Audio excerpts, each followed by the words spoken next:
Hi guys. One question is very common from general pharmacology, that is about drug receptor bonding or drug receptor interactions.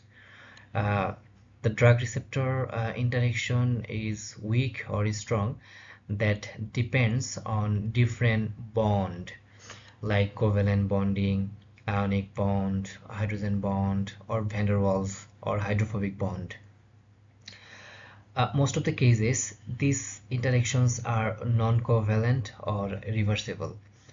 But if there is covalent bonding is happened, then the bonding is irreversible, like aspirin.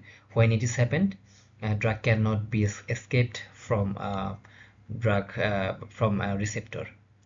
So if we see the question, which type of drug interaction is usually reversible, the answer will be hydrogen bonding. This bonding is weak and drug can be reversed from the receptor.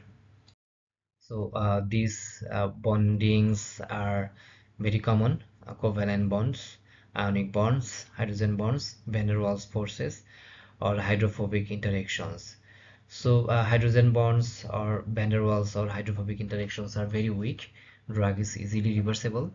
Ionic bonds strong but can be reversible under physiological conditions.